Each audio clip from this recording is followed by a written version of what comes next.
Rahayu, salam bertemu kembali. Pernahkah kita selama ini berpikir atau mencoba untuk bertanya pada diri kita sendiri, siapakah sih sebenarnya kita ini? Kenapa kita harus hidup di dunia ini? Kenapa kita harus dilahirkan? Nah, tentu di sebagian kita pernah ada pertanyaan seperti itu bertubi-tubi muncul dalam diri kita.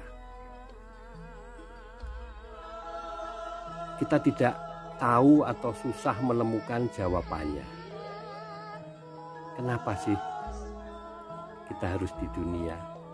Siapakah sih kita ini sebenarnya? Seperti itu pertanyaan yang sering muncul di hati.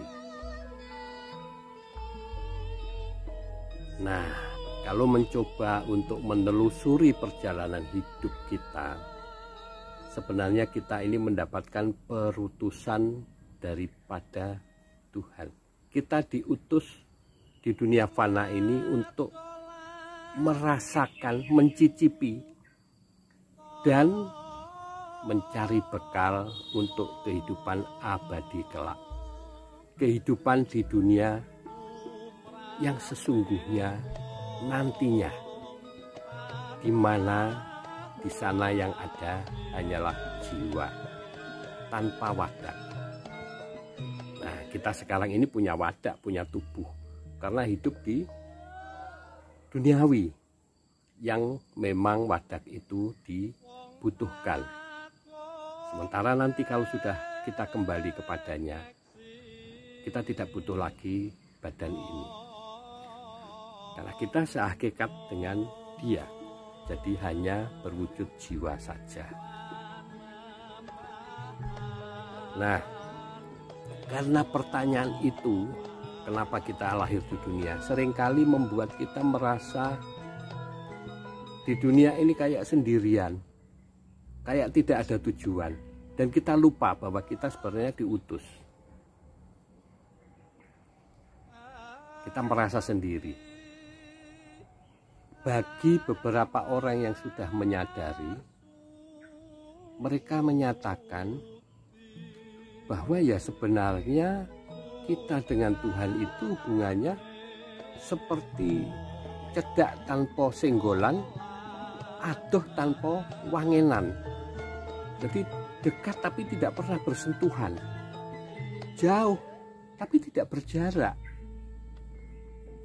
Itu artinya ya sebenarnya kita itu cukup dekat sekali. Karena apa? Karena Tuhan yang Maha Kuasa itu sebenarnya ada di dalam hati kita masing-masing. Dia ada di dalam hati kita karena kita ini merupakan percikan api Dia. Jadi karena di dalam hati ya tentu saja kita tidak pernah bisa menyentuh, tidak pernah bisa menyenggol.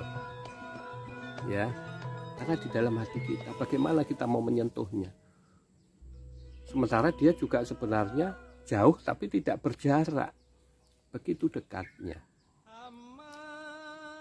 Nah, lalu pertanyaannya, bagaimana supaya kita bisa merasakan kehadirannya?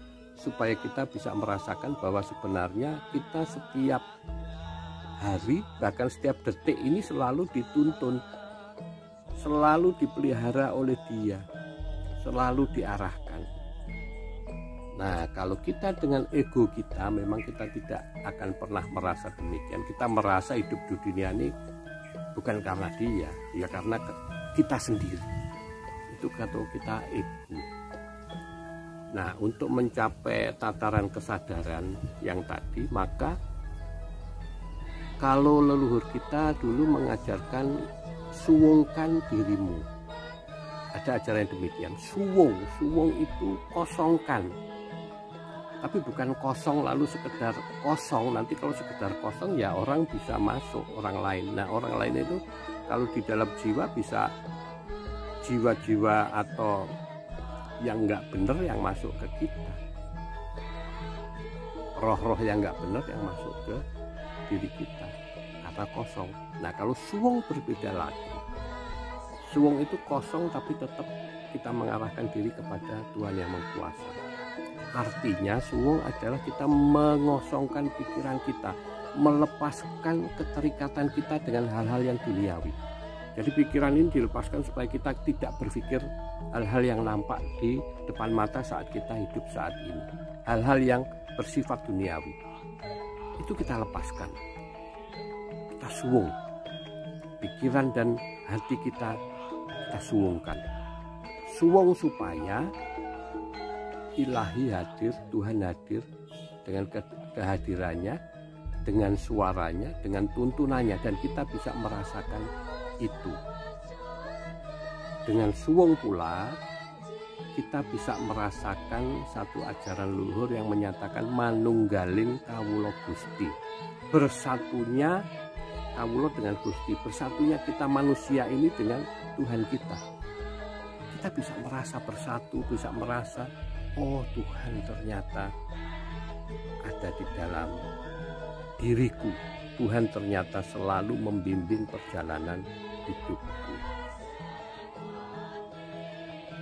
Nah, dalam suwung, dalam latihan suwung memang teramat susah kadang ya, tidak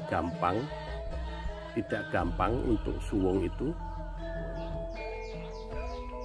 Untuk berlatihnya adalah kita harus bisa mencoba untuk melepaskan kemelekatan diri kita dengan barang-barang di duniawi, melekatkan kepemilikan kita dengan barang-barang di duniawi.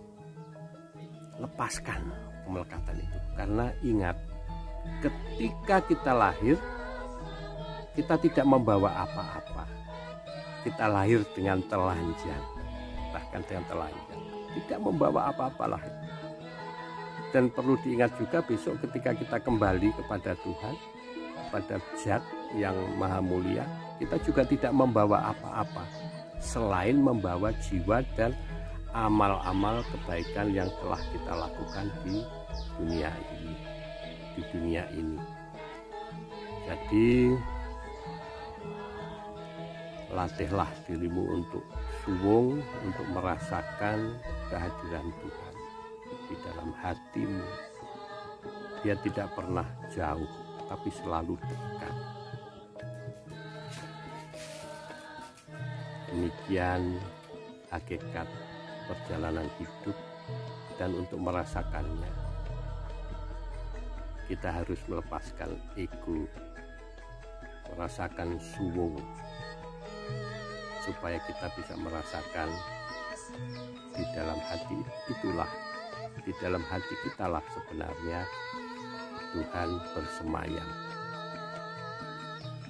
Rahayu, rahayu, rahayu. Semoga kita semuanya dalam lindungannya.